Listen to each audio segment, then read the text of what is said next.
Hi dear friends, welcome to our channel. हम कर रहे हैं TY BCom का सब्जेक्ट जिसका नाम है एक्सपोर्ट मार्केटिंग। उसमें हम पढ़ रहे हैं chapter number 1 introduction to export marketing. आज है हमारा लेक्चर नंबर 7। काफ़ी सारे कॉन्सेप्ट्स हमने देख लिए रिलेटेड टू एक्सपोर्ट मार्केटिंग। अभी आज हमें पढ़ना है इस सेशन में कि problems of India's export sector. India के एक्सपोर्ट सेक्टर की बात करें सो कौन कौन से प्रॉब्लम्स फेस करने पड़ रहे हैं इंडियन एक्सपोर्टर्स को, वो हम स्टडी करेंगे इन डिटेल एक एक करके। So let's start now. In recent times Indian exporters face a number of problems. The problems demotivate the business firms to enter into foreign markets. Some of the problems are as follows. जब भी कोई business है, मान लो domestic level पे काम कर रहा है और एक्सपोर्ट लेवल पे वो जाने की सोच रहा है, काफ़ी सारी चीज़ें बदलने वाली है। प्रोडक्ट जो विद इन कंट्री सेल होता था वो अभी आउटसाइड कंट्री सेल होने वाला है। काफ़ी सारी फॉर्मेलिटीज़ वगैरह होगी, काफ़ी सारी चीज़ें होती है। अभी वहाँ पे अभी क्या होता है, जब ओवरसीज़ मार्केट में प्रोडक्ट सेल करना है या सर्विस देनी है तो काफ़ी सारे प्रॉब्लम्स आएंगे एक्सपोर्टर्स को, जिन्हें उन्होंने फेस करना पड़ेगा। ठीक है, कंपटीशन भी हो सकता है या काफ़ी सारी चीज़ें होंगी। सो अभी क्या है कि एक्सपोर्टर को वहाँ पे अगर वो वहाँ से आगे निकल जाते हैं, प्रॉब्लम्स को फेस कर लेते हैं, सो फिर वो उसमें एक्सपर्ट हो जाएंगे, एक्सपोर्ट बिजनेस में आगे निकल जाएंगे। लेकिन नहीं कर पाते तो फिर वो रुक जाते हैं, वो डिमोटिवेट हो जाते हैं। ठीक है, सभी कौन कौन से प्रॉब्लम्स है जो फेस करने पड़ेंगे उन्हें, वो हम देखते हैं। सबसे पहला है recession in the world markets. अब यहाँ पे उन लोगों ने वर्ल्ड मार्केट, ओवरसीज मार्केट में जो रिसेशन आए थे उस समय की बात की है कि जो अगर वहाँ पे रिसेशन आता है तो व्हाट हैपन्स कि वहाँ पे जो भी एक्सपोर्टर्स है जो हमारे इंडिया से गुड्स बेच रहे हैं उन कंट्रीज़ में जहाँ पे रिसेशन आया हुआ है, सो फिर क्या होगा, उनका एक्सपोर्ट बिजनेस कम हो जाता है। ठीक है, क्योंकि वो कंट्री में लोग ज़्यादा अभी ख़रीदना नहीं चाहते ड्यू टू रिसेशन। सो क्या हुआ, हमारी कंट्री में एक्सपोर्टर का बिज़नेस कम हो गया, सेल कम हो रहा है ओवरसीज मार्केट में। ठीक है, बिजनेसेस लॉस में चले जाते हैं, export businesses. So let's start now. The world market faced recession in 2008 and 2009 due to subprime crisis of USA. Also, the world has faced recession in 2011 and 12 due to Eurozone crisis. अभी ये दो तरह के crisis हुए थे। ठीक है, सबसे पहला 2008-2009 में सब प्राइम क्राइसिस हुए थे इन यूएसए। व्हाट हैपेंड, उस समय कुछ उस कंट्री में मॉर्गेज क्राइसिस हो गए थे, यानी कि जिन बोरोअर्स ने लोन लिए हुए थे वो रीपे नहीं कर पाए थे, डिफ़ॉल्टर हो गए थे वो। उसकी वजह से क्या हुआ कि रिसेशन आ गया वर्ल्ड मार्केट में। सो उसकी वजह से हमारी कंट्री से जो भी प्रोडक्ट्स एक्सपोर्ट हो रहे थे उन कंट्रीज़ में, वहाँ पे डिमांड कम हो गई, हमारी कंट्री से सेल होना कम हो गया एंड हमें इंडियन एक्सपोर्टर को काफ़ी लॉस बेयर करना पड़ा ना। अभी उसके बाद also the world has faced recession in 2011 and 12 due to euro zone crisis. 2011-12 में यूरो जोन क्राइसिस हुए थे। उसमें क्या हुआ था कि भाई कंट्री खुद के ही डेब्ट को पे नहीं कर पाई थी। सो उस समय भी रिसेशन टाइम आ गया था। Now due to recession the demand for several Indian items such as gems and jewelry, textiles and clothing and other items reduce considerably. ये सारी चीज़ें जो हमारी कंट्री से एक्सपोर्ट होती है काफ़ी सारे क्वांटिटीज़ में, सो क्या हो गया, उनका डिमांड कम हो गई और हमारा सेल कम हो गया।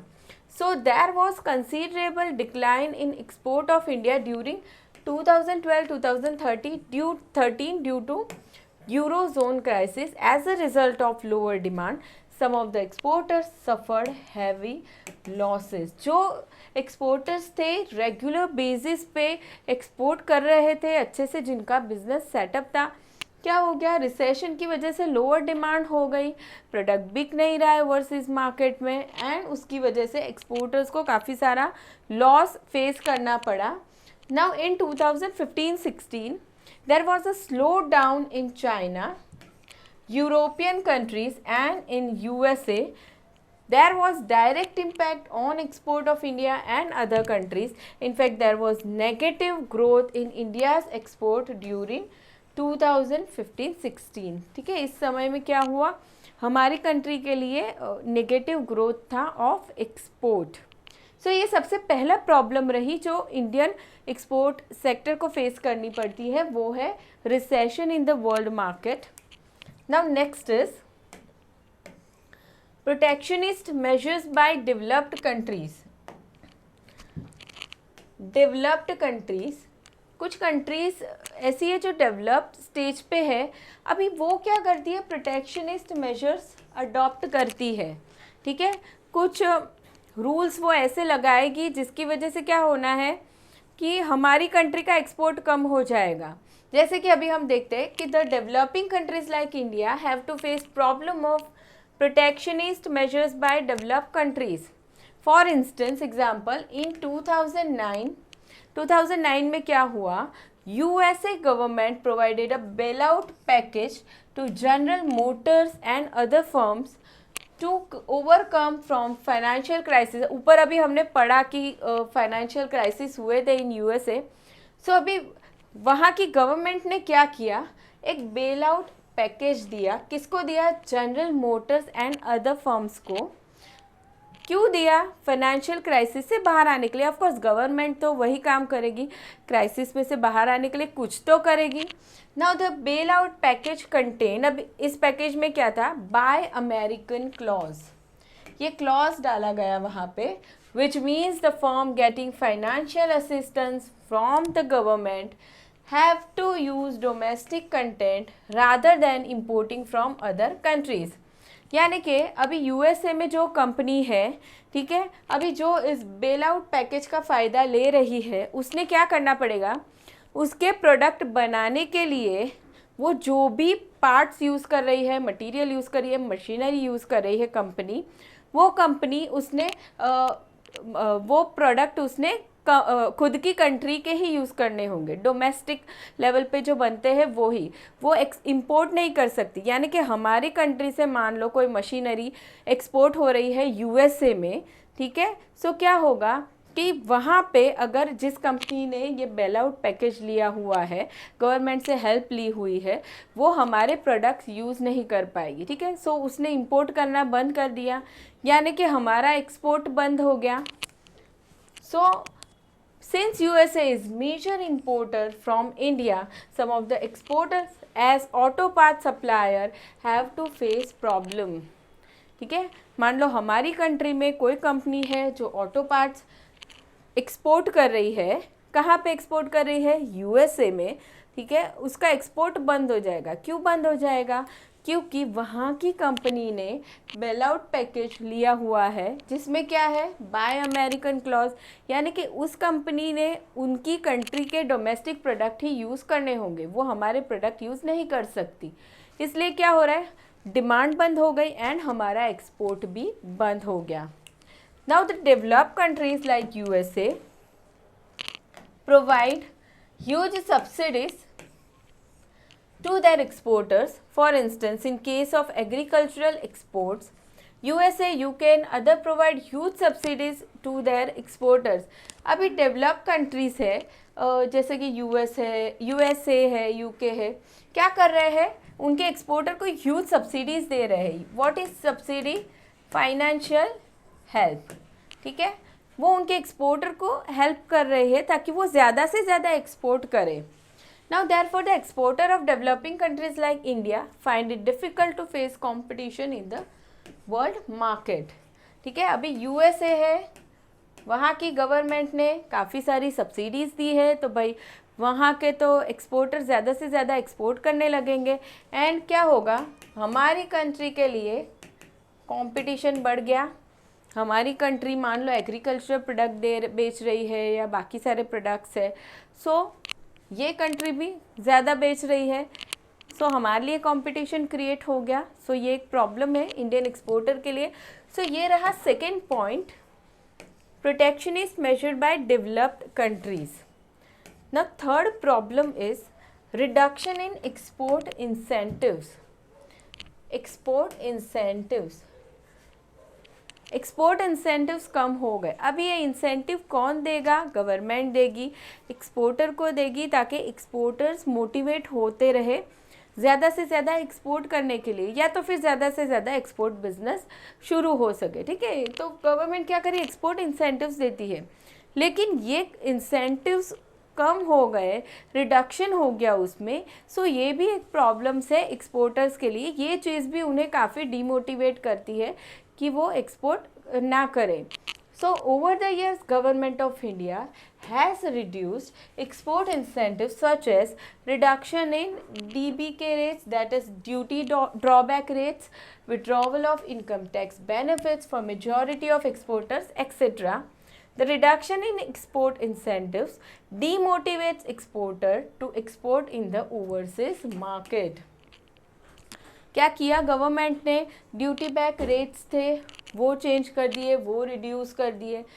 इनकम टैक्स में जो बेनिफिट मिलते थे, यानी कि चलो एक्सपोर्ट बिजनेस शुरू हुआ है तो मान लो फर्स्ट 5 years के लिए 100% प्रॉफिट का डिडक्शन मिलेगा, उसके बाद के 5 years 50% प्रॉफिट का डिडक्शन मिलेगा इनकम टैक्स में। तो ऐसे काफ़ी सारे बेनिफिट्स होते हैं, तो वो भी रिड्यूस कर दिए गए, ड्यूटी ड्रॉबैक रेट्स भी रिड्यूस कर दिए, जिसकी वजह से क्या हुआ? एक्सपोर्टर्स डीमोटिवेट हो गए।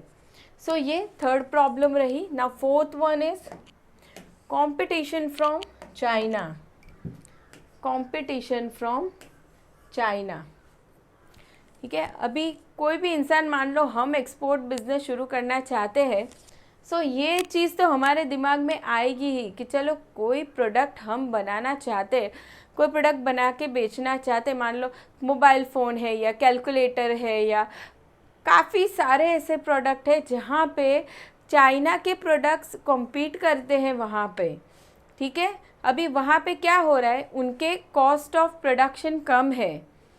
चाइना में प्रोडक्ट बनाने के लिए कॉस्ट ऑफ प्रोडक्शन कम है, सो वो क्या कर सकते हैं? इसीलिए वो लोअर प्राइस पे कस्टमर को सेल करते हैं गुड्स। सो उनके प्रोडक्ट की डिमांड ज़्यादा बढ़ती जाती है compared to our products. So competition from China, ये एक बहुत बड़ा खतरा है। Now India is facing stiff competition from China in the world market, especially in the European and other developed countries.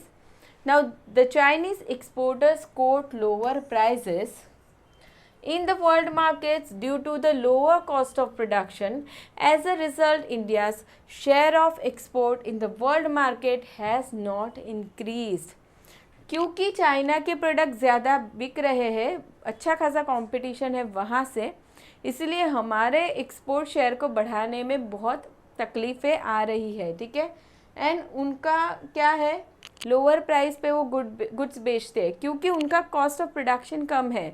Cost of production कम है क्योंकि labour cost वगैरह उन्हें कम पड़ता है। सो वो लोग ज़्यादा से ज़्यादा प्रोडक्ट सेल कर पाते, ज़्यादा से ज़्यादा एक्सपोर्ट कर पाते। So fourth problem is competition from China. Now next one is problem of product standard.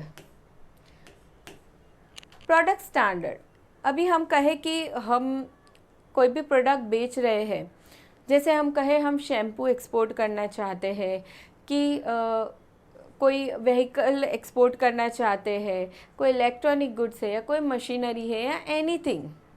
So overseas buyers जो है मोस्टली वो क्या चाहते हैं कि उन्हें प्रोडक्ट अच्छी क्वालिटी का मिले, ठीक है। कुछ पर्टिकुलर स्टैंडर्ड्स जो है उस स्टैंडर्ड का प्रोडक्ट होना चाहिए।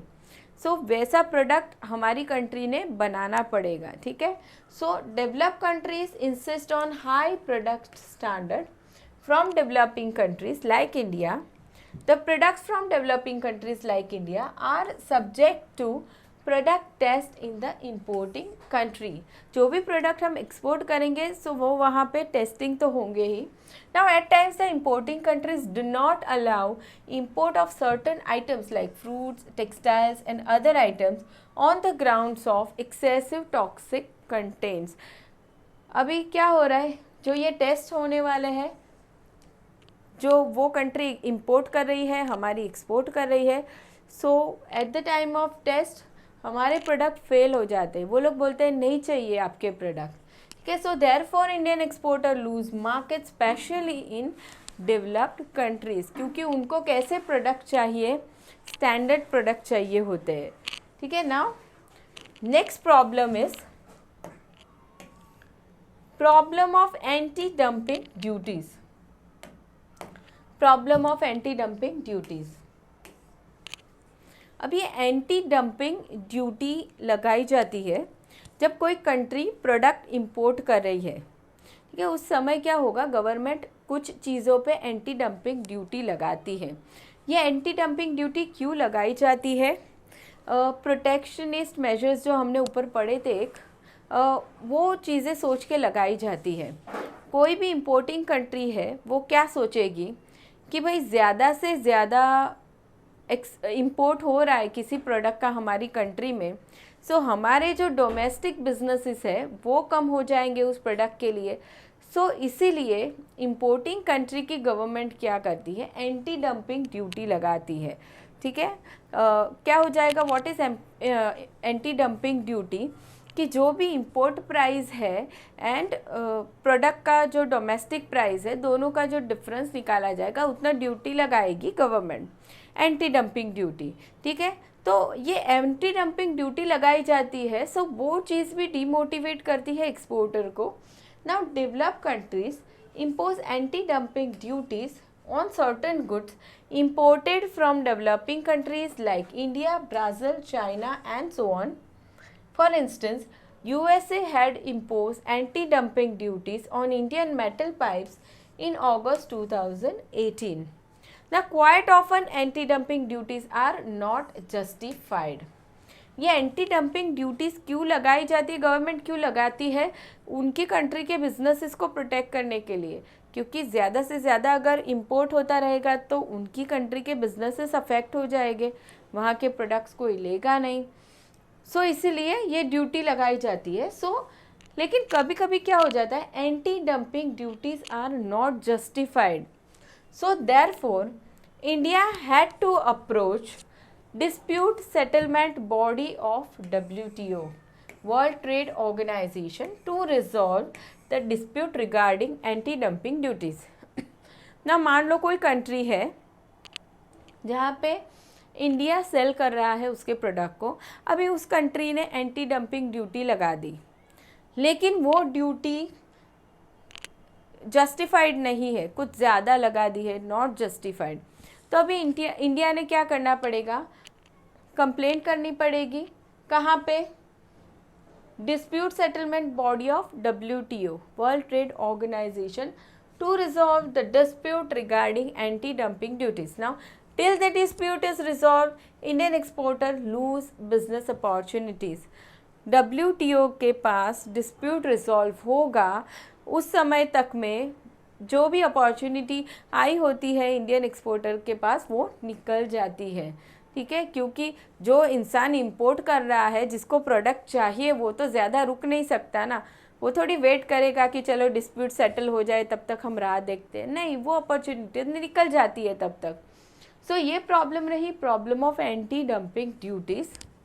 Now next is problem of sea pirates attack. अभी ज़्यादा करके एक्सपोर्ट होता है by way of sea, waterway से जाता है, सो ये प्रॉब्लम एग्जिस्ट करती है, problem of sea pirates attack. Now a major risk face by international trade is attack by pirates in the Gulf of Aden, यानी कि ये क्या है, एक बहुत बड़ा बहुत इंपॉर्टेंट गेटवे है for shipping the goods. Now more than half of India's merchandise trade, export and imports passes through the piracy infested Gulf of Aden. New exporters and importers are facing problems because of increased pirate attacks as they find it difficult to get insurance cover. जो ज़्यादा करके जो नए exporter या importer हैं उन्हें ये problem face करनी पड़ती है ज़्यादा, क्योंकि इंश्योरेंस कवर जल्दी से नहीं मिल पाता गुड्स के लिए, ठीक है। सो उनका ज़्यादा लॉस हो जाता है। सो ये रहा problem of sea pirates attack. Now next one is negative attitude of overseas buyers, negative attitude of overseas buyers, other countries में जो बायर्स हैं हमारे प्रोडक्ट के, उनका नेगेटिव एटीट्यूड होता है हमारे प्रोडक्ट्स के लिए। ये एक बहुत बड़ी प्रॉब्लम है, ठीक है। मान लो कि कोई हम कहें कि कोई कार एक्सपोर्ट कर रही है कोई कंपनी, लेकिन वहाँ के बायर्स का एटीट्यूड ही नेगेटिव है हमारे प्रोडक्ट्स के लिए कि भाई इनके प्रोडक्ट का स्टैंडर्ड बराबर नहीं होगा, अच्छी क्वालिटी का नहीं होगा। या तो फिर हम कोई एग्रीकल्चरल प्रोडक्ट सेल कर रहे हैं, एक्सपोर्ट कर रहे हैं, वहाँ पे उनको ऐसे लग रहा है कि नहीं ये सेफ़ नहीं होगा, लो क्वालिटी का होगा। सो ये सारे नेगेटिव एटीट्यूड्स है, ठीक है। या फिर उन्हें ऐसे लगता है कि प्रोडक्ट टाइम पे नहीं आएगा, डिले हो जाएगा वगैरह वगैरह। सो ये सारी चीज़ें भी प्रॉब्लम क्रिएट करती है इंडियन एक्सपोर्टर्स के लिए। Now some of the overseas buyer specially from developed nations have a negative attitude towards Indian goods. Now they are of the opinion that Indian goods are of inferior quality and that the Indian exporter provide poor service after sales. ठीक है, क्या लगता है develop countries के buyers को कि developing countries के products कैसे होते हैं, इंफीरियर क्वालिटी के होते हैं, या फिर आफ्टर सेल सर्विस बराबर से नहीं मिलती। काफ़ी सारे प्रोडक्ट्स ऐसे होंगे, इलेक्ट्रॉनिक गुड्स है, मशीनरी है, व्हीकल्स है, जिसमें आफ्टर सेल सर्विस रिक्वायर्ड होती है। सो वो प्रोडक्ट तो ले लिया, उन्हें ऐसे लगता है प्रोडक्ट तो खरीद लिया, लेकिन आफ्टर सेल सर्विस अच्छा नहीं मिला तो so therefore there is a need to correct this negative attitude through effective promotion and good marketing practices. इसका यही एक सॉल्यूशन है कि भाई नेगेटिव एटीट्यूड है ओवरसीज बायर्स का, सो हम क्या कर सकते हैं, अच्छे से अच्छा प्रमोशन कर सकते हैं अपने प्रोडक्ट का, बहुत अच्छे से मार्केटिंग कर सकते हैं, ठीक है। सो ये एक प्रॉब्लम रही। Now next one is documentation formalities. Documentation formalities, जब भी हम डोमेस्टिक लेवल पे सेल्स करना चाहते हैं प्रोडक्ट को, सो वहाँ पे डॉक्यूमेंटेशन फॉर्मेलिटीज़ थोड़ी इजी हो जाती है कंपेयर टू एक्सपोर्ट बिजनेस, ठीक है। वहाँ पे काफ़ी सारे फॉर्मेलिटीज़ होती है। So there were a number of documents to be prepared in export trade. Now previously, पहले की बात करें तो Indian exporter had to prepare 25 documents. However, aligned documentation system has simplified export documentation procedure. पहले क्या था, 25 डॉक्यूमेंट्स प्रिपेयर करने थे, लेकिन जब से ये ADS आया है तब से थोड़ा सिंप्लीफाइड हो गया है। Now under foreign trade policy 2015-20 the number of mandatory documents, compulsory जो डॉक्यूमेंट्स रिक्वायर्ड होते ही है, mandatory documents required for exporter is brought down to 3 mandatory documents बनाने होंगे एक्सपोर्टर को, which includes bill of lading और एयरवे बिल, ठीक है। अब ये बिल ऑफ लेडिंग या एयरवे बिल क्या होगा, ये एक ऐसा डॉक्यूमेंट है जो इश्यू किया जाएगा by shipping company to the carrier, मतलब जिस कैरियर से गुड्स जा रहा है, ठीक है। सो शिपिंग कंपनी उसे इश्यू करेगी, उसमें डिटेल्स रहेगा गुड्स की वगैरह, ठीक है। गुड्स की क्वांटिटी क्या है, क्वालिटी क्या है वगैरह वगैरह सारी डिटेल होगी। Next is commercial invoice come packing list होगा, एंड उसके बाद आएगा शिपिंग बिल या फिर bill of export. Shipping bill या बिल ऑफ एक्सपोर्ट का मतलब क्या है कि भाई ये बन गया तो मतलब कि सारी चीज़ें सही है, प्रोडक्ट बराबर है, सारी चीज़ें बराबर है, अभी एक्सपोर्टर उसका प्रोडक्ट एक्सपोर्ट कर सकता है, ठीक है। सो ये 3 डॉक्यूमेंट्स है जो मैंडेटरी है, बनाने पड़ेंगे एक्सपोर्टर को। Now next one is foreign exchange regulations. Foreign exchange regulation, अभी हम ओवरसीज मार्केट में सेल कर रहे हैं प्रोडक्ट को, एक्सपोर्ट कर रहे हैं, तो ऑफकोर्स सेल प्रोसीड्स जो मिलने वाला है वो फॉरेन करेंसी में मिलेगा हमें, ठीक है, इंडियन करेंसी में तो मिलेगा नहीं। सो काफ़ी सारे फॉरेन एक्सचेंज रेगुलेशंस भी होंगे जो एक्सपोर्टर्स को फॉलो करने होंगे। जैसे कि एग्जांपल में एक रूल है कि जो भी एक्सपोर्ट किया जाता है उसका sale proceed within 6 month realise हो जाना चाहिए बाय एक्सपोर्टर। सो ऐसे काफ़ी सारे रेगुलेशंस है। Now export marketing is subject to foreign exchange regulation. For instance in India the exporter have to give a declaration in form GR to the Reserve Bank of India RBI that they will realize the full value of export within a period of 180 days। कोई भी exporter होगा, export कर रहा है, उसने क्या करना होगा, eight the time of export declaration देना होगा आरबीआई को कि 6 महीने के अंदर, 6 महीने ऑफ शिपमेंट ऑफ गुड्स, 6 महीने के अंदर हमारे पैसे आ जाएंगे, हम रियलाइज़ कर देंगे। ठीक है, लेकिन ये रिस्क है ना थोड़ा, अभी माल हम क्रेडिट पे बेचते हैं, सो ऐसे भी हो सकता है कि विदिन 180 डेज पैसे ना भी आए।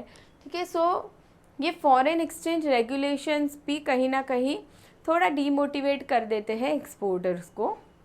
सो ये एक प्रॉब्लम रहा। Now next one is poor infrastructure. Poor infrastructure, the infrastructure required for export of goods is poor. Due to poor infrastructure facilities, Indian exporter find it difficult to get orders and also deliver goods at the right time। कि अभी यहाँ से goods पहुँचाना है दूसरी country में, सो काफ़ी सारी फैसिलिटीज़ अच्छी होनी चाहिए।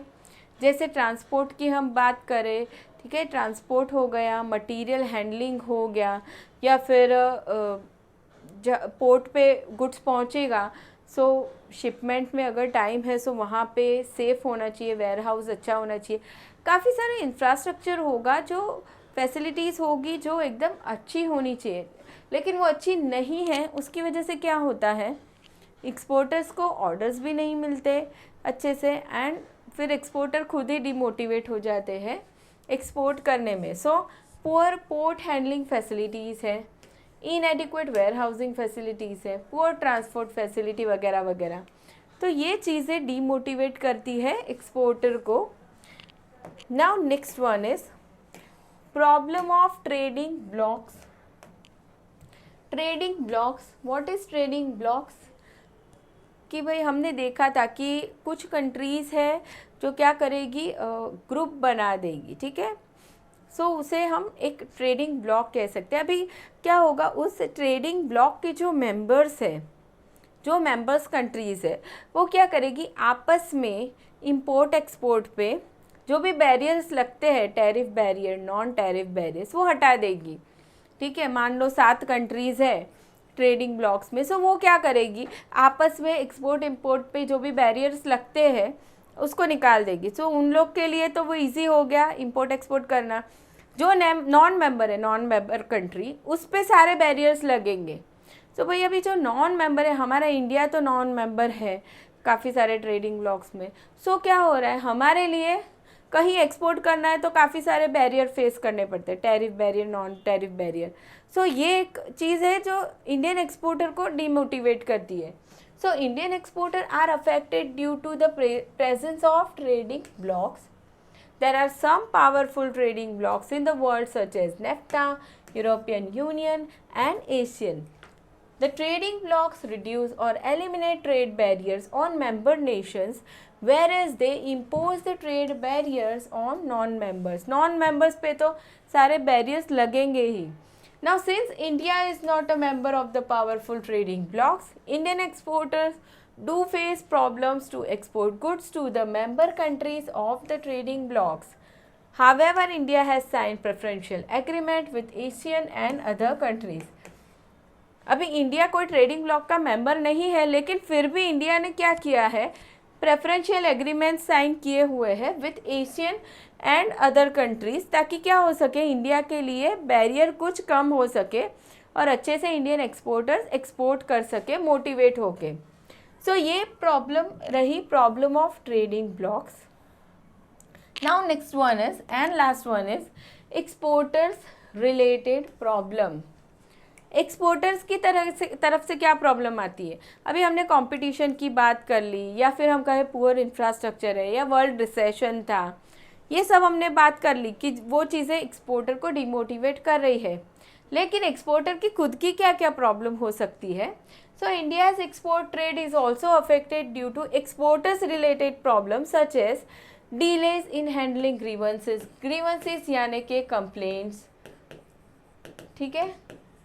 प्रोडक्ट बेच दिया ओवरसीज मार्केट में, लेकिन उसके बाद कंप्लेंट्स भी तो हो सकती है कस्टमर्स की। जैसे अभी ऊपर हमने पढ़ा था कि आफ्टर सेल सर्विस अच्छी नहीं है हमारे इंडियन एक्सपोर्टर्स की, इसीलिए डेवलप कंट्रीज़ में लोग हमारा गुड्स लेना नहीं चाहते। सो क्या हो रहा है, डीलेज इन हैंडलिंग ग्रीवेंसेस, कुछ कंप्लेंट्स आ रही है जो अच्छे से हैंडल नहीं हो रही है, आफ्टर सेल सर्विस अच्छे से नहीं मिल रही है। High pricing as compare to other exporting countries, हमने हाई प्राइस चार्ज कर दिया, हम कार एक्सपोर्ट करें लेकिन बाकी कंट्रीज़ के हिसाब से हमने बहुत प्राइस चार्ज कर दी, या फिर हम एग्रीकल्चरल गुड्स बेच रहे हैं उसमें भी हमने बहुत ज़्यादा प्राइस लगा दी है, बाकी कंट्रीज़ तो कम प्राइस में बेच रही है, सो हमारा प्रोडक्ट कौन लेगा, ठीक है। सो ये एक प्रॉब्लम हो गई। पुअर प्रमोशन मिक्स गलत है, ठीक है। प्लेस हमने गलत सिलेक्ट कर लिया, यानी कि मार्केट हमने गलत सिलेक्ट कर लिया हमारे प्रोडक्ट के लिए, प्राइस गलत लगा दी, ठीक है, या तो फिर प्रमोशन गलत कर दिया। सो कुछ भी हमने गलत किया, प्रमोशन मिक्स गलत किया। Poor after sale service, quality related issues हो सकते हैं, ठीक है। जिस क्वालिटी का ओवरसीज बायर को प्रोडक्ट्स चाहिए उस क्वालिटी का हम नहीं दे रहे हैं। सो ये सारे प्रॉब्लम्स है जो एक्सपोर्टर्स की साइड से ही आते हैं। सो एक्सपोर्टर्स रिलेटेड प्रॉब्लम्स हैं। सो ये सारे ही प्रॉब्लम्स फेस करने पड़ते हैं हमारे इंडियन एक्सपोर्टर्स को, ठीक है, जो डीमोटिवेट करते हैं उन्हें। सो ये टॉपिक हमारा यहाँ पे ख़त्म हो गया है स्टूडेंट्स। अभी नेक्स्ट लेक्चर में हम पढ़ने वाले हैं direction, that is region wise of India's exports since 2015, ठीक है। ये टॉपिक हम पढ़ेंगे नेक्स्ट सेशन में। सो वीडियो पसंद आया तो लाइक ज़रूर से कर देना। Thank you so much.